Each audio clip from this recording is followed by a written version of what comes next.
When Deoxys-Speed was first unbanned from Ubers and allowed to roam free in Gen 9, many people thought that this was a mistake. How could this mythical being, an Uber's staple from past generations, contending with some of the most powerful Pokemon in the game, how could this be an appropriate Pokemon for standard singles play? And then when it did get unbanned, people quickly realized, actually, this Pokemon isn't even that good anymore, compared to some of the other stuff in OU, like King Gambit, Goldengo, etc. Deoxys-Speed had its time in the sun, though, for sure. When it first dropped, it was very popular, especially on hyper-offense strategies. It's a mythical Pokemon. It's one of the fastest things on the planet. It has entry hazards, a lot of different coverage options, dual screens. There are many different ways to use Deoxys-Speed. It's incredibly versatile, and many people were using it. But in the January tier shift, the most recent tier shift that just happened, Deoxys-Speed has fallen down all the way to UU from its previous Uber's status. To be considered OU, a Pokemon needs to have at least 4.52% usage, and Deoxys-Speed is below even that. It's really not that popular anymore, which is pretty insane to see. Why has this happened? Why has Deoxys-Speed fallen off so significantly? I will answer this important question in just a moment, but first I have some business to attend to. I've recently achieved the incredible milestone of 100,000 subscribers, and as promised, I will be sending $1 million to the Pokemon Muck.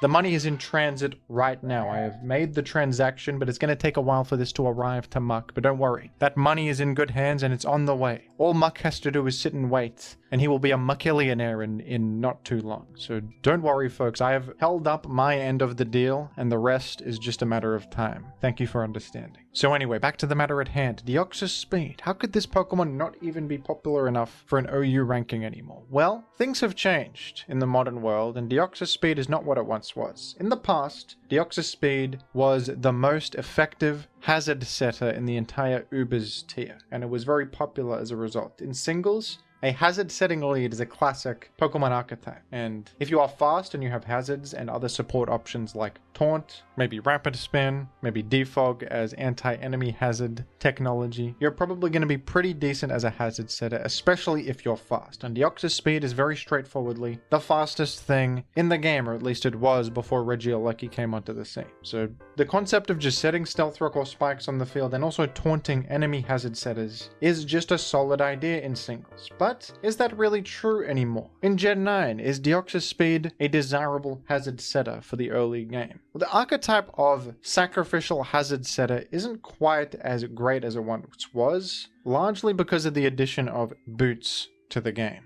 Heavy-duty boots are an item that just grant hazard immunity, so going all in on setting hazards early is inherently less effective when there is this easy counterplay that is perhaps the most common item in the whole game. So does that mean that the archetype of sacrificial hazard setter is completely dead? Not necessarily. You do see sticky web setters. Sticky web is a concept that can generate a lot of offensive pressure, so that kind of still works, and Sticky Web will still hit important targets that don't often run boots, like Choice Scarf Pokemon, for example. And Glimmora has also been very good since the beginning. It has Stealth Rock, Spikes, and it creates Toxic Spikes if it just gets hit by a physical attack at all. And it even has Mortal Spin, a poison type equivalent of Rapid Spin that also applies poison. So Glimmora has been an excellent sacrificial early game hazard setter. It also helps that Goldengo exists, a Pokemon that can block hazard removal very efficiently. This is immune to Rapid Spin, Mortal Spin, and the Defog because of its ability. Goldengo is a great enabler for hazard stacking teams. But Deoxys-Speed ends up feeling pretty awkward as a hazard setter in this metagame. Its advantages are its massive speed stat and wide move pool with a lot of different coverage, but the Pokemon doesn't hit very hard, it's pretty frail, and other hazard setters are often just offering more to teams. Hisui and Samurott is the big one, who can output aggression by attacking and setting spikes at the same time, as well as providing quite a bit to teams with its defensive typing and options like Knockoff and other priority moves, Sucker Punch and Aqua Jet. Hisui and Samurott is perhaps the easiest hazard setter to use. It also feels a bit better to use hazard setters that can stick around longer, like Gliscor or Ting Lu. Bulky spikes setters that aren't completely all in on setting the layers early on. Deoxys-Speed isn't even that great at getting many layers up. It might get one or two and then faint, while perhaps disrupting the enemy with Taunt, but those bulky hazard setters are going to be more effective at getting layers up. So Deoxys-Speed feels a bit outclassed in this role of hazard setter. Something like Glimmora is Much easier to fit on teams. It does more. It has hazard removal. It outputs more damage. It has a higher special attack. And it can also passively set hazards by just getting hit, which is very good. And Ting Lu is going to wall and check a bunch of things. It's going to whirlwind away threats. And it's a spike setter. Way easier to fit on teams. Way more useful. Deoxys-Speed is just a psychic type that can click buttons and is fast. Which doesn't feel that good anymore. It's not set hazards at all costs. You got to set hazards and do more stuff in Gen 9. You got to do more than just set hazards. And Deoxys-Speed doesn't do enough. This Pokemon can also be used as a screen setter with Reflect and Light Screen. A concept that can enable hyper offense strategies. With Reflect, you shield your team from physical damage, and Light Screen shields your team from special damage, and these can support boost sweepers, allowing them damage reduction to maximize their chances of being able to boost up as many times as possible and sweep. We've seen many iterations of such teams like Ninetales Aurora Veil offense teams and Grimmsnarl screens. But Deoxys-Speed has some pretty stiff competition in this department as well. For one, this archetype feels a bit all in and sometimes inconsistent. But even if you're trying to run this, there is Grimmsnarl, who has the Prankster screens and Priority Parting Shot, which feels a bit better, and Dragapult also has screens. And Dragapult can disguise the fact that it's a screen setter, because they're probably going to assume the Dragapult is doing something else. Usually you see a Dragapult, you assume either Choice Specs or Will-O-Wisp Hex U-Turn Pivot. So Screens Dragapult is a bit more of a surprise, and Screens Dragapult has U-Turn and great attacks as well, and is a bit more of a threat than Deoxys-Speed is. So it can do a bit more. Deoxys-Speed is fairly good at setting screens, but even there it doesn't feel like the best option in the game. And then Deoxys-Speed can just be used straightforwardly as an offensive threat. This is probably my favorite way to use Deoxys-Speed at the moment. It does have really good attacking options that other things don't get. It's got Psycho Boost for big stab damage, Knockoff is always good, fantastic option. Ice Beam, Superpower, which hits King Gambit and is generally pretty good coverage. You got Thunderbolt, Shadow Ball. There's just a lot of attacking options you can take advantage of on Deoxys-Speed. But even this kind of Deoxys-Speed is having problems. I mean, being a mono-psychic type means you're vulnerable to Sucker Punch, which is never great in this format where King Gambit is king. So that's a problem. You kind of have to Terra to dodge the Sucker Punch, and that's a lot to ask. And then this sort of Pokemon is filling a similar role that the Booster Energy Paradox Pokemon are filling. Those Pokemon can get a temporary speed boost from Booster Energy and just act as a aggressive short-term threat in that way. The advantage of Deoxys-Speed compared to them is that it can afford to run an item like a Life Orb. It doesn't need the booster energy to be faster than everything, but it also just doesn't hit that hard, and its typing is bad, and its ability isn't really doing much. You compare Deoxys-Speed here to Iron Valiant, and Iron Valiant is going to be way more effective way more of the time. Iron Valiant is sturdy against Sucker Punch and other priority options. It has Encore, which is an incredible utility move and a very useful option in the metagame. Deoxys-Speed doesn't have that. And Iron Valiant has similarly vast options. Even if you know or are aware of Iron Valiant's options, you're not exactly sure what set it's going to run in particular, so Iron Valiant is going to output more damage than Deoxys-Speed, has similar set variety, and is just better in terms of its typing and utility. I was a bit surprised to see Deoxys-Speed drop to UU, but when you consider all of this, it does make quite a bit of sense. This Pokemon's kind of a jack of all trades, master of none. It's fast, it has an incredible selection of utility and attacking options, but it doesn't hit that hard. It's kind of plain in its typing. Its stab isn't very valuable anymore. Stab Psychic is not the best. And it just doesn't particularly stand out or excel in any one area. It is still good because of its incredible versatility and options. I'm not saying it's completely unviable, but it does make sense that its usage is low because it does feel a bit awkward to fit on any team. It might be a gap filler, something that can do maybe a little bit of everything listed here. It has this particular coverage thing, and it can make this hazard, and it has taunt, and maybe one of the light screens, I don't know. It can do this mix and match stuff. It also has knockoff, which is always good. That can help you, but Deoxys-Speed dropping, unfortunately, does make some sense. It makes some sense. This Pokemon was so excellent back in formats like Gen 4 Ubers and Gen 5 Ubers. It was so common. It was very popular in the highest power level format in the game. And now seeing it drop to UU is a little bit sad. Deoxys-Speed is suffering a significant ego hit right now. This is not supposed to happen. And I hope that you can all find some encouraging words to say to Deoxys-Speed in this trying time, as it has found itself ranked in the pathetic, underused tier for the first time in its entire career. Everybody please show your respect and gratitude towards Deoxys-Speed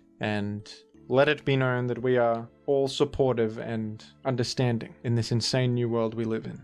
And as of the January tier shift, it is official that Araquanid, a previously NU ranked Pokemon that looks completely terrible, is now ranked higher than Deoxys-Speed. Araquanid has risen up to OU, while Deoxys-Speed has fallen. Now that's crazy.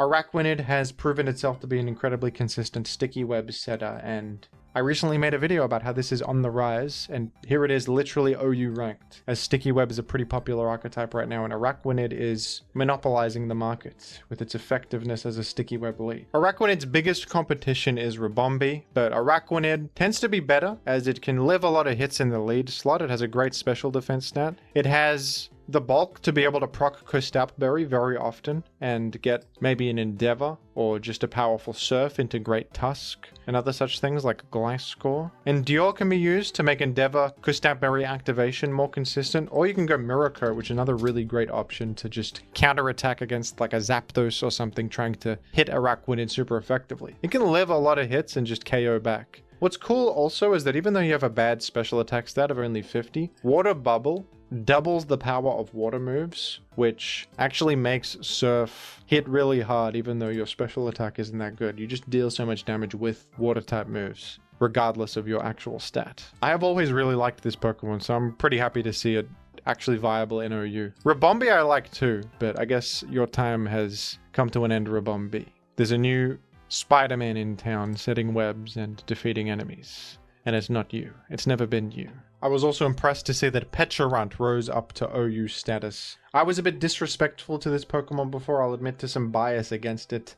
I don't really like his vibe, but I have to give respect where it's due. Pecharunt has proven itself worth using in OU because it is one of the most consistent checks to both Zamazenta and Ogerpon Wellspring in the game, as well as being a good spin blocker in some contexts, good with the air balloon into Great Tusk sometimes. And also, it's got reliable healing. It can check fairy types thanks to its poison typing as well, and it has the Malignant Chain move, which is a broken move. Pecharunt has an incredibly high defense stat of base 160, which is the crux of its viability and success, as this allows it to tank powerful physical hits from Ogerpon Wellspring, Zamazenta, and honestly a lot of different physical attackers it can stomach many hits from. And plus it's a better Pokemon than Deoxys-Speed, who is considered a terrible Pokemon these days, considered a laughingstock among others. Araquanid and Pecharunt are pointing and laughing at Deoxys-Speed and throwing tomatoes at him, and he's crying about it. It's pretty sad to see, but this is the strange reality we live in. This is 2025, and I don't think it makes any sense. I think that we're headed for disaster. Cats and dogs living together. It's all upside down. What did you think of this recent January tier shifts, folks? Does anything here stand out to you as perhaps a potential fad? Like, will Araquanid fall back down? Is this just a temporary obsession? Or is Araquanid just OU proper now? Will Deoxys-Speed rise back up? That could happen. You never know. If I were to make some predictions of my own, I think these two are the next to rise up to OU status. Okidogi and Lokix. I think Okidogi's really good with its excellent typing, great bulky win condition set, and even assault vest set. It checks a lot of stuff, it provides a lot to teams, it can handle its checks and can handle a lot of the physical switch-ins of the tier. It makes progress with knockoff. I just think it's really solid. I think it could easily get above 4.52% usage. It's currently ranked UUBL, and I think it's the best Pokemon in the UUBL rank, personally. And it's been said that every dog has its day, so why not Okidogi? Why not him? And I think Lokix is just a really good neutral physical attacker, and one of the better Pokemon to build around as a guy to pivot into with, you know, bulky Slowking Galar and other such slow pivots that get threats in. Of all the Pokemon to build around that kind of concept, Lokix might be the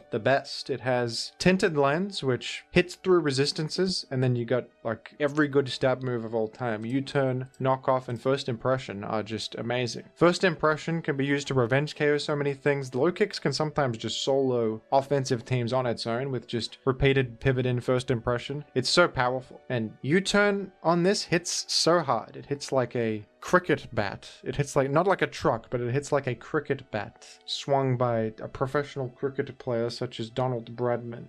That's how hard this hits. And it hits people while pivoting out to other things, and that's incredible. Knockoff removes items. What more can be said? Lokix, of course, has terrible stats, but this is just an incredible neutral attacker with ignorant clicks that get incredible value in many different ways. I think it's a fantastic Pokemon that I could see rising up. It does require support to build around, but I think it's just a really good, like Lokix bulky offense is a very good archetype right now in my mind. But what do you think, folks? Make your predictions for the future metagame shifts down below. I'd love to hear it. And here's to a prosperous 2025 for all of us.